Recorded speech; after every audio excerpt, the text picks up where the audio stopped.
Okay, in this segment I want to cover a couple of the sources, and this time around we're going to go with your stove and oven, and we're going to go with the furnace, and I'm just going to go carefully through each of those bulleted items just to make sure that everything that should be on your radar is. So the gas stove and oven is, the first rule is don't leave those things on just to warm the house. I know that growing up my mom was guilty of that. I know that my mother-in-law was guilty of that.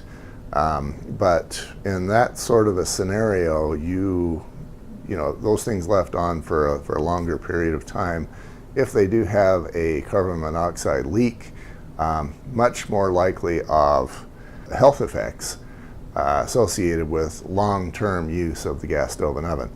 By contrast, the next question that always comes up is if the gas stove were a problem, wouldn't it be a problem all the time? And the answer is that in many cases, if you're cooking something, maybe a skillet on the stove, you might be using one burner rather than 4, and maybe you're using it for 10 minutes and then you turn it off, and if you've got your stove out of calibration, then you'll get a small dose for that 10 minutes.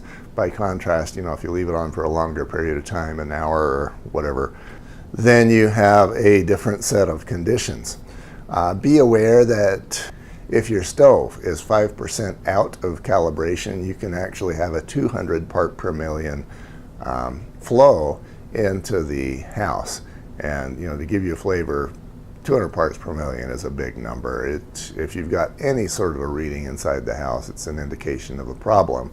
Don't cover the pans on your stove. So, for example, a lot of homeowners will realize that it's kind of a pain, especially with a gas stove, to try and clean and scrub the bottom side of that gas burner.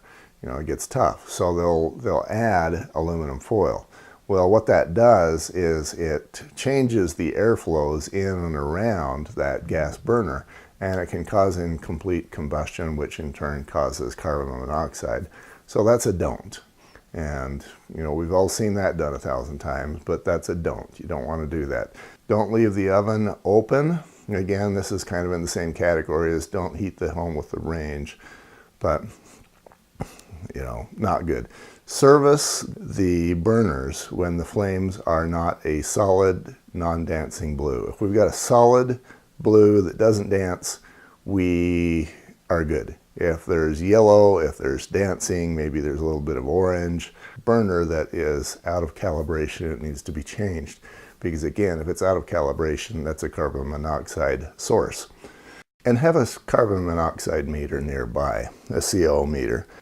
I had briefly mentioned earlier that you'll have in many cases a carbon monoxide meter up on the ceiling, and what those are intended to do is to work in combination with the smoke detector to detect a fire more quickly. Sometimes, let's say if the carpet is burning, a CO detector in that sort of a scenario might be able to detect the fire a few seconds before the smoke detector does.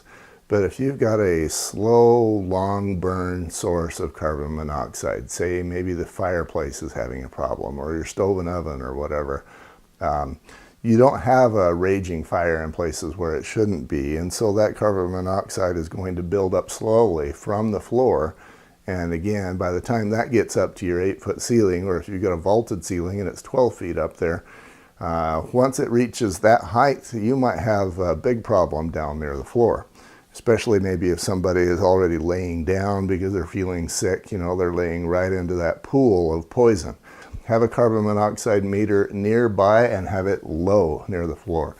Maybe you plug it in directly to one of the outlets that are on your walls. And that's going to be about 1 foot up, and that's a good place to have one. You want to have those in areas that have a potential carbon monoxide leak. So kitchen, furnace, water heater, fireplace, any one of those. Okay, for the furnace, there are a number of carbon monoxide sources as well. One thing you can have is a blocked chimney, and that can happen in a number of ways. As the home inspector, I see where raccoons love to get into chimneys, and they'll block those that way. They can have their pups there, and you can imagine what would happen if the raccoon, I have stories. There was one where they actually heard the raccoon in there, and so they lit a fire to get the raccoon out. So any number of bad things could happen. One is that the raccoon actually doesn't get out and dies, and now they've got carbon monoxide that is trying to leave with the fireplace, through the fireplace flue, and it can't, so it's going to actually kill the people inside the house. You can imagine a number of other scenarios, but it's not good.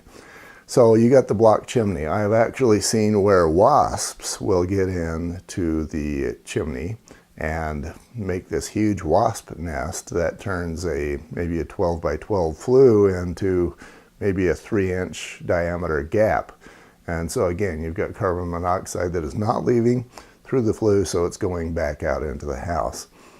Similar sort of thing can happen with backdrafting. Now, to explain this, let's say that you've got the fireplace on, whether it's gas or wood or whatever, and that fire is trying to leave. Especially if it's gas, it can be kind of scary because wood fires come with smoke, gas fires do not. But then let's say that maybe you have the bathroom fan on, let's say that you have the dryer on, and those appliances are causing air to leave the home. So now the home is saying, hey, I need replacement air from somewhere. And so the chimney becomes the first candidate for replacement air. And now if we got the fireplace on too, then instead of air leaving the home, you've got this backdraft coming into the house. And that backdraft is carrying all the carbon monoxide that should have been leaving the home, but is not. So under these sorts of conditions, you've got a potentially deadly environment, and the homeowner would never think, for example, that having the bathroom fan on and or other things, the dryer, could actually create a deadly condition. One answer to that is actually to have the combustion air source, which is required for for all newer homes. Another related story that I have that is telling is I actually read in the newspaper, and this was a number of years ago, where an old lady had died. And what had happened, and this was a carbon monoxide poisoning, but she didn't have a lot of money, and she had a roof that needed to be replaced. So she hired the cheap guy. He went up, and he kind of sort of knew how to do the job, and he was doing his thing the first day, stripping stuff off and prepping, and then he left his tools up there at night. And he came back the next day, and he knocked on her door to let her know that he was going to get started again. And she didn't answer the door. So he banged a little harder, and eventually he called the police. He says, my customer, this lady, is not answering the door. So they broke through the door, and they found her, and she was dead. And it turned out that what happened is this roofer, he was probably just a handyman, somebody that needed the paycheck, but he had left his tools on top of her chimney flue. And so with his tools blocking the flue, the carbon monoxide that was trying to leave the home through that flue could not, and it killed her. Critter nests. I'd mentioned the raccoons. Sometimes you can get birds in there, whatever it is, and just have that be on your radar. The burn chamber and the furnace can crack, especially when they're older and or in poor condition. And then you get that crack, then you get the carbon monoxide that can transfer between what should be clean air and what should be exhaust air. And then lastly, you got holes in the flue. Now I'm thinking of the home that I grew up in. That home was built in 1959, and my dad used to like to build these big roaring fires. And what would happen is we'd get the creosote inside the flue, and then the creosote with the new big roaring fires, the creosote would light on fire, and now you've got a fire that's not only in the fireplace, but it's also all the way through the flue. And of course, that is completely uncontrolled. If you've got holes in the flue, now you're spreading that fire into the attic, and the house burns down.